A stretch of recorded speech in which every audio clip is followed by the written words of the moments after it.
Hi everyone, welcome to EV Push. My name's Dave. Today I want to talk to you about the right to operate a clean energy vehicle. I first started thinking about this video in conversation with one of my colleagues. In this conversation, my colleague expressed that they didn't really care what type of vehicle they operated. They thought we should be focusing on more important issues. And it didn't matter whether they're operating an electric or a carbon intensive vehicle. So that obviously doesn't sit right for me. I'm very concerned about the climate crisis, and I get where this paramedic's coming from. There's a lot of pressing issues for paramedics these days, from the opioid crisis to the COVID-19 pandemic.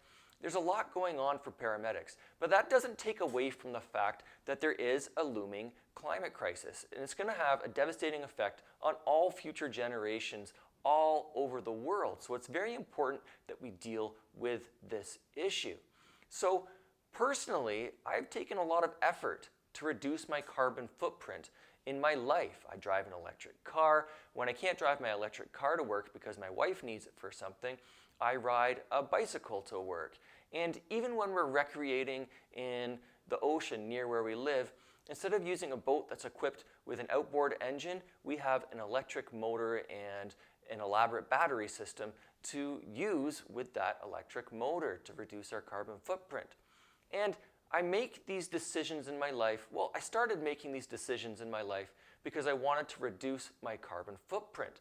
But living around these types of vehicles, it quickly comes to your attention that there's likely health benefits associated with living around or using vehicles that don't have any emissions in your life. First of all, they just smell better. Once my family became accustomed to not smelling exhaust every time we started up our vehicle, we started to notice how the scent of other vehicles bothered us. This is probably similar to how a non-smoker is more likely to be bothered by secondhand smoke than a smoker will be. And studies suggest that exposure to gasoline, diesel, and traffic pollution is unhealthy for us.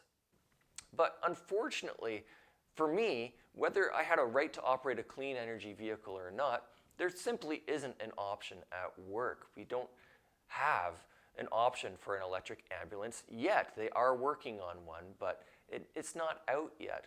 However, there are people within my organization that could possibly use an electric vehicle for the type of work that they do.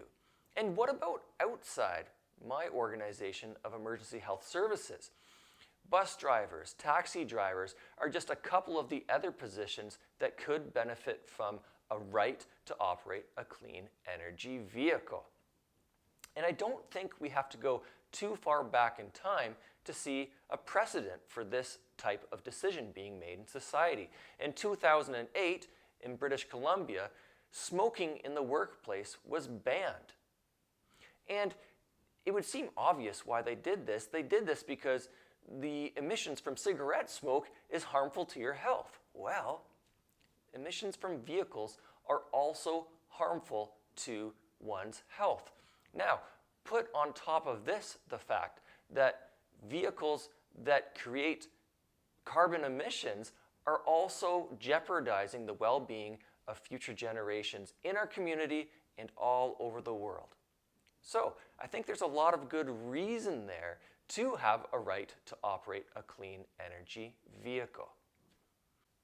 And there may be a court case right now being heard in the Canadian courts that could set a further precedent for the right to operate a clean energy vehicle.